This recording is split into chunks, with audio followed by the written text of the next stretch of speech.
We are at my uncle's home. It's 2215 Ruskin Avenue in the Mondawmin area, right below Druid Hill Park.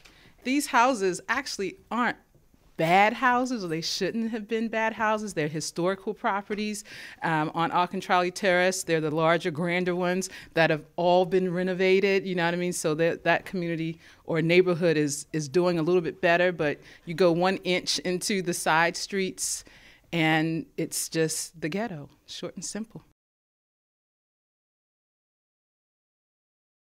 The way I'd like to describe my uncle is he's the reason why we all know Jesus, because every Sunday he came wherever you were living, he came and picked you up.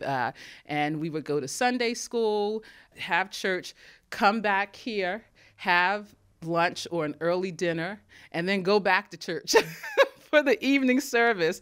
So yes, this was where we would spend our Sundays, kind of hanging out between church services. This piano, which has been here for 50 years or so, I can vividly recall my great aunt attempting to teach me how to play the piano on this, so I would just sit and bang on it as a kid trying to pass the time.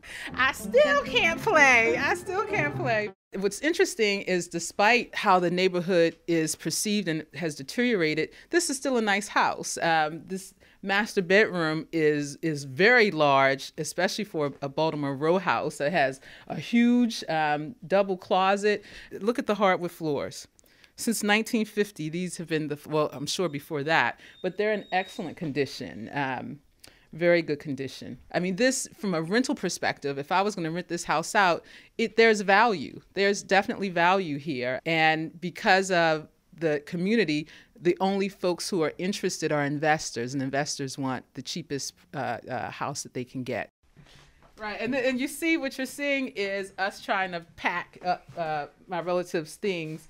60 years of living, and I mean, you know, you got to laugh when you walk in here. You know that this is a renovation from, if not the 70s, then maybe the 60s. I'm talking about the wallpaper. I don't even know how to describe that wall. That looks like the Revolutionary War.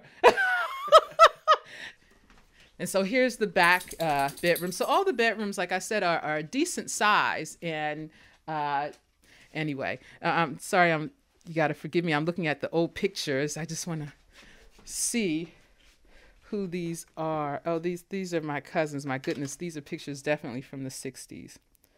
This is my cousin Bernadette, who is my mother's first cousin. And these are more cousins. My aunt and uncle, let's see, there are at least 100 nieces and nephews, a minimum of 100, and then all of their kids, the great nieces and nephews, which is where I fall. As time progressed, when it came to a question of where would the community place their resources, where would the government place the resources, it wasn't in these communities. And no matter how well you kept your neighborhood up, no matter how vested you were in your community, all the other forces were working against you. And people are people. They want a return on their investment.